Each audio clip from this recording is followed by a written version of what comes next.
Hey, hey, hey, welcome back to the Psychic Soul Healer channel. I'm gonna fix that. I look so like uneven right now. That would have driven me crazy, that little space. Those of you that are new to the channel, this is a shadow healing channel. So I do look at what goes on the surface, but we look at the spiritual wounds, the shadows, see how they play out as karmic themes within your experience. Now, if you're new to the channel, anything of any importance or relevance to the channel, you can find in the description box. Okay, we're going to jump right on in today. See what's going on within your situation. Now, the card of the day that I pull is always how I like to start off my reading. So if you want to enter into winning a free reading, you have to write the card of the day in your comment bar. And like I said, that's the way that I like to start my readings. Okay, synthesis. That is the word of the day.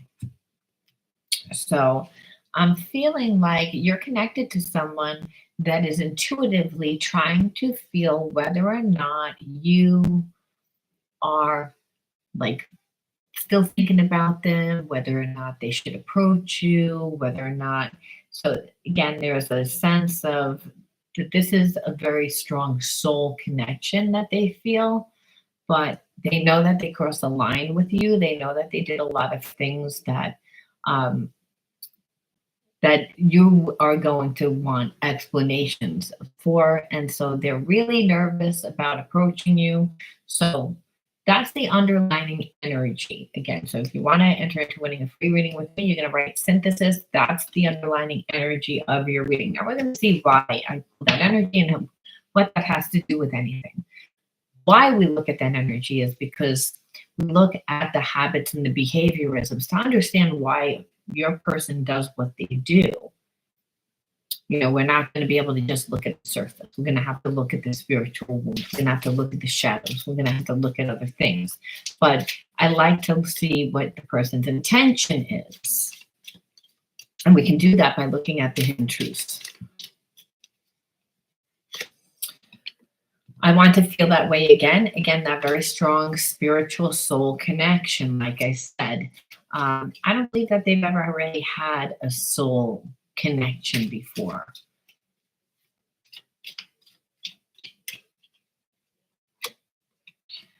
Just being near you is intoxicating. Again, there is that energy of, again, when you have butterflies in your stomach, when you know that person, they feel familiar, they feel like home.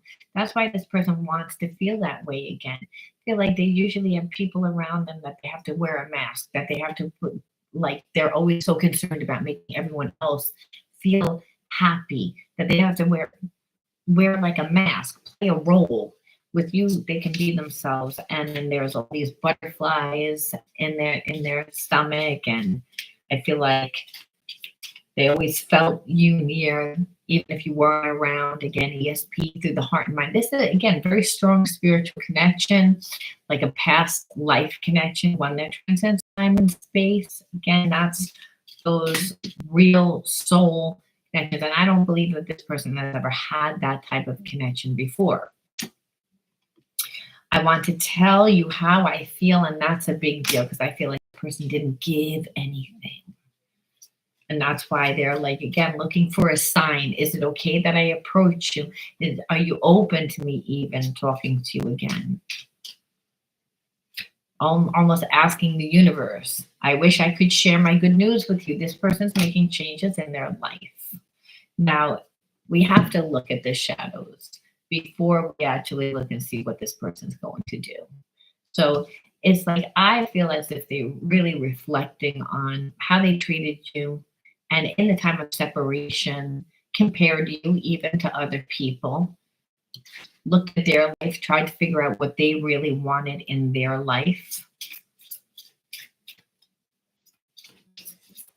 But let's see why they're so nervous to approach you. Be able to see by the triggers, right? Withdrawal. I felt triggered when you withdrew emotionally. I didn't know what was going on and I panicked. So I feel like, again, this person has never had such a deep relationship before. So they're used to being surface. They're used to being in and out, being here for a good time, not a long time. And with you, they could feel that they would have ran right into a deeper connection, that they would have lost themselves in the connection. That scared them. They didn't really want that. So they withdrew, but I don't feel like you had a problem with the way that they withdrew. It's the way that they did it. And I feel like, again, this person's used to codependent relationships because they're used to not going deep within relationships, and having people tend to be that way. And the thing is, you weren't. You were not like all clingy. So I feel like they weren't really comfortable either. I feel like, again, they were afraid that they were going to lose themselves in the connection. Unfair. I feel things have become too unfair. I feel like this is within you. You're like, again, it's like you want everything on your terms. It's like, yes, I know that you care about me. I know that you have feelings for me, but you want everything on your terms.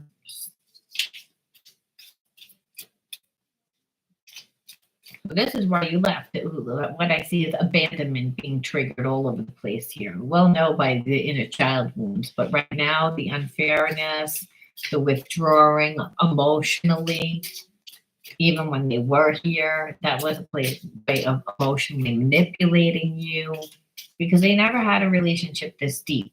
So they were trying to control it. Judged. I felt my thoughts and feelings and emotions were always being judged because you were trying to express what you needed. This is what I feel. I feel like you were trying to express what you needed, and this person just didn't want to hear it. It was a form of, again, of gaslighting, of control. But that's not because they didn't have feelings. It's because, again, they didn't want to lose themselves in the connection. They're used to having everything their way. I always like to go deeper into the connection too, to be like, okay, well, what type of relationship is this? Or is there anything else that we need to know about how they feel? So again, mirrors. I can't validate our love in the 3D until I understand our spiritual love in the 5D. And this person, again, is not used to these spiritual connections. They're used to the physical connections in the 3D. But again, their connection with you is more in the 5D. Give me time to explore this aspect so I can be a strong spiritual partner for you. So again, that there's a sense of this strong connection where they feel like they have no control over how they feel and the depths of this love. And it's almost like, I'm damned if I do, I'm damned if I don't. And so, like I said, I feel like they tried to have the connection their way. Like, I want you in my life, but I'm going to try and like manipulate it so I'm safe. There are messages being exchanged through music and movies. Listen carefully and trust what you hear. I feel like, again, this person feels like you, everywhere where they turn, everything is reminding them of you. So that even though you're separate from this person, they try not to think about you, but they do think about you subconsciously. They dream about you. Again, they hear messages. Everything is reminding them of you because you're always on their mind. And that's a spiritual connection that they're like, I don't understand what this is. I've never had this before. I feel like I don't have any control over myself. And I don't really like that because I don't really have had good relationships. I like to play things the way that I like to play them. That's kind of like this person. Separated or together, we are working in tantrum with each other. Again, this person really believes that you are like, again, their soulmate. They believe that they can feel you. They believe that, again, you're supposed to be with them, even though they don't understand the relationship at all. And they don't know how to navigate the relationship at all. But that doesn't say anything about their love for you. We need to say, though, why would you attract a person into your life that doesn't know how to treat you? What are you supposed to learn? Right? Because if the universe is always bringing us people and situations and experiences to heal us, to change our mind and our heart about how we view ourselves, to get us back to a place of unconditional love. Well, and this person's all over the place. They're second guessing this connection instead of embracing this connection. They're making it so difficult because again, I can't validate our, our 3D connection until I understand the 5D. Well, it's again, that's they're getting in their own way. And instead of embracing it, they made it like about controlling. So they still trying to figure it out, but we have to say, why would you attract this person? What are you supposed to learn? And then we'll see what they're going to do. But we always want to know why we attract certain people into our lives. Whoops, card down. Okay. Laughter. Oh, that inner authority.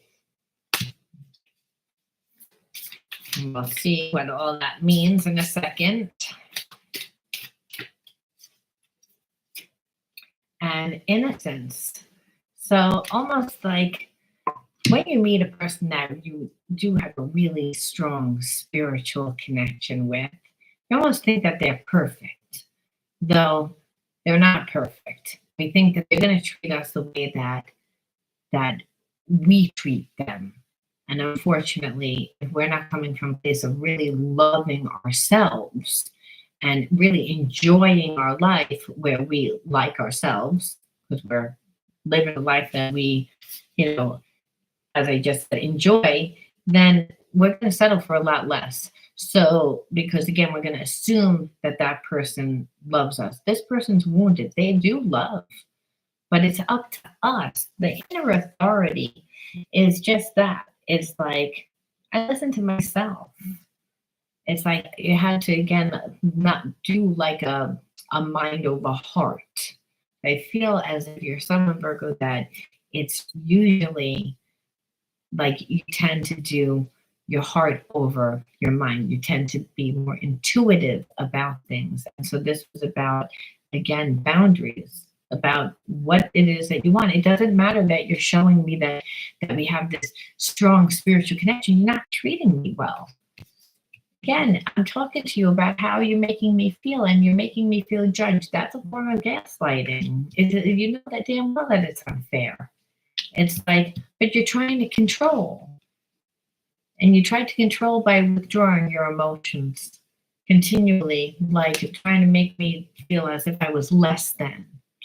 So again, you rob the innocence of the relationship, that's where the trust comes into play. And so really what it was about going out and finding your own happiness, right? Going out and finding your own happiness, your own joy. What is laughter? Happiness, joy.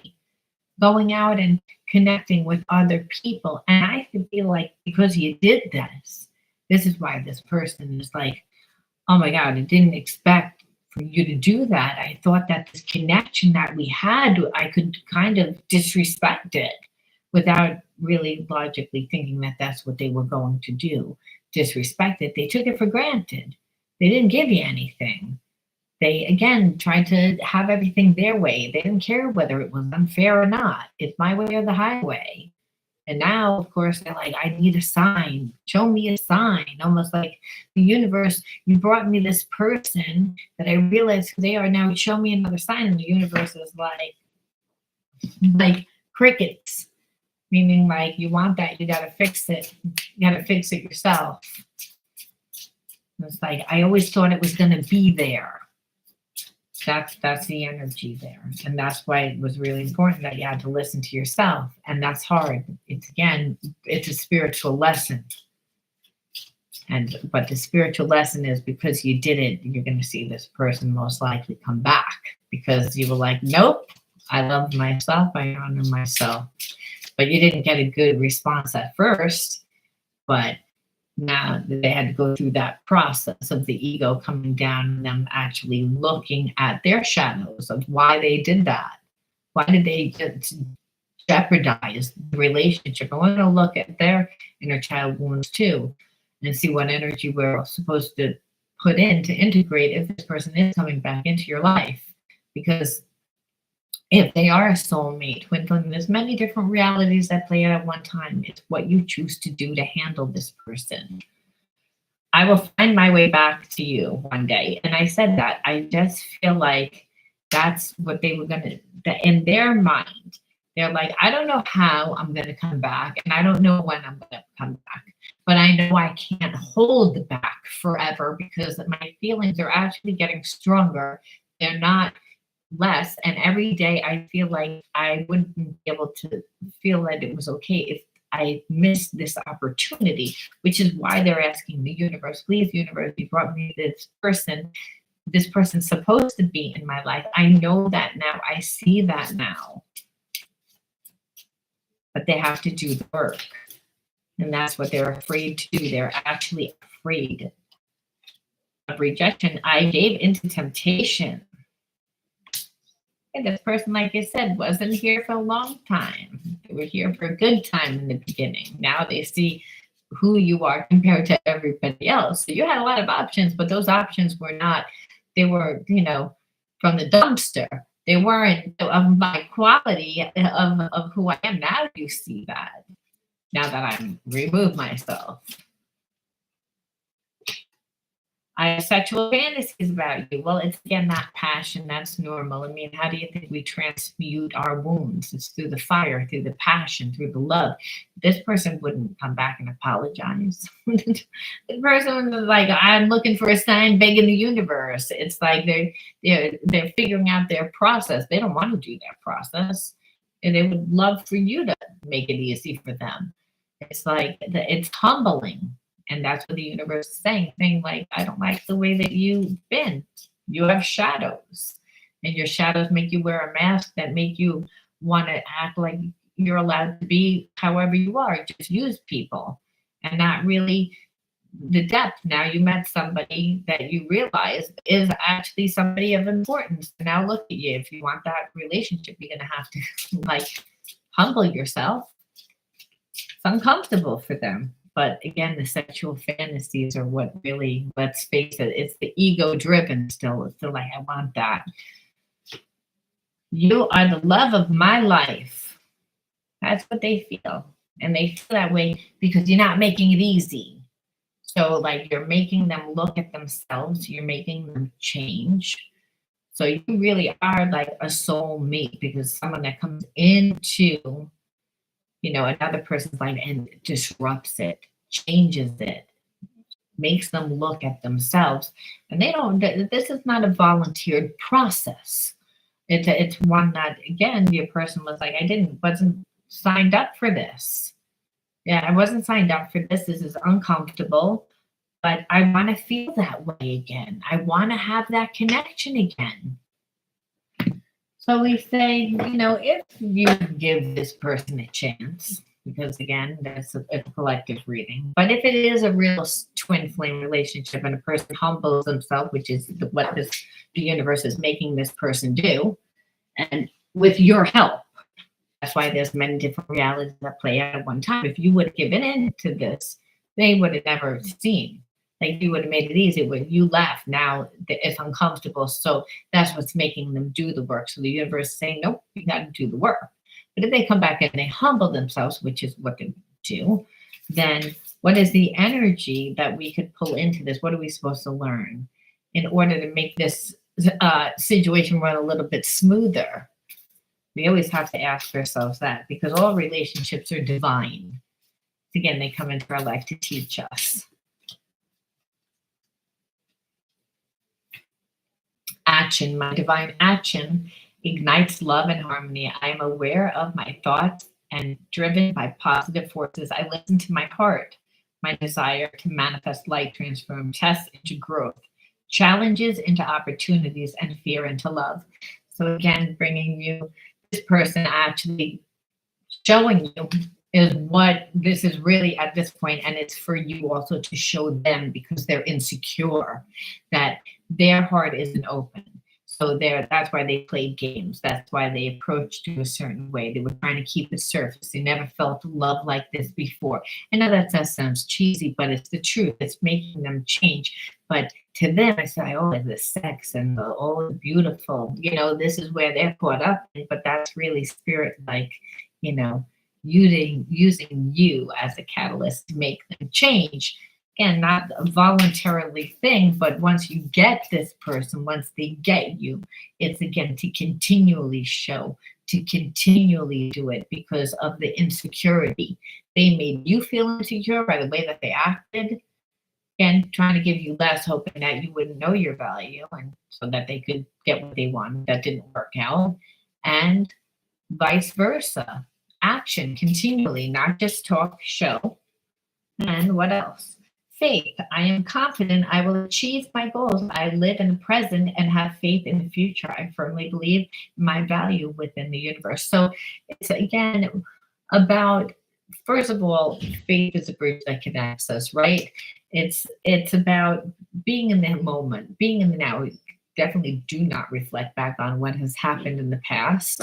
If you have to heal that, but also again, like whatever you can't control, put it in the universe's hands and the universe, because this is a divine connection that is supposed to bring you both back to unconditional love, which is the energy of the universe, the energy of God, which is, we wouldn't know what that was. So that's why Spirit says, well, I'm going to bring you somebody that's broken, but you're going to learn all about unconditional love.